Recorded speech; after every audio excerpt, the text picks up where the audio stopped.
Hello বন্ধুরা, আজকে একটা আমি তোমাদের সাথে নিম পাতার ভিডিও নিয়ে আসলাম। প্রথমে আমি নিম পাতাটা ভালো করে ধুয়ে নিলাম। ধোয়ার পর আমি তাওয়াটা বসিয়ে দিলাম। বসানোর পর সবগুলি পাতা ছিঁড়ে ছিঁড়ে দিলাম তাওয়াটার মধ্যে।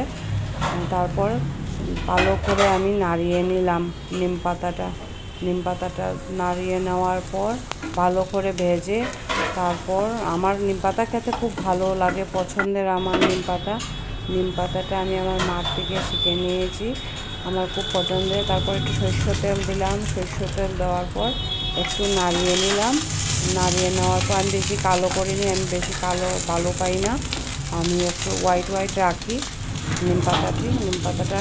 তারপর আবার একটু বিট লবণ দিয়ে দিলাম। বিট লবণ দিলে অনেক খেতে স্বাদ হয় নিম পাতাটা আবার একটু নাড়িয়ে নিলাম বিট লবণ দেওয়ার পর।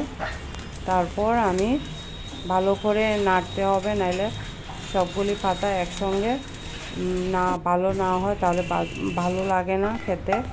তারপর আমি ভাতের সঙ্গে নিয়ে নিলাম সব পাতাগুলো নেওয়ার পর আমি সবগুলি ভাতের সঙ্গে মেখে নিলাম। বন্ধুরা, তোমরা যদি ভালো লাগে তোমরা পেঁয়াজও নিতে পারো, আমি পেঁয়াজটা নিইনি, আমার এমনিতেই পছন্দ, আমি এমনিতেই খাই, আমার খুব ভালো লাগে, আমার পছন্দের নিম পাতা।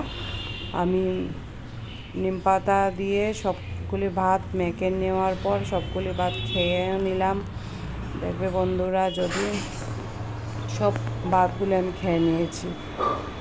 তোমাদের যদি ভালো লাগে বন্ধুরা, আমার ভিডিওতে লাইক করো, সাবস্ক্রাইব করো বন্ধুরা, যদি ভালো লাগে বন্ধুরা।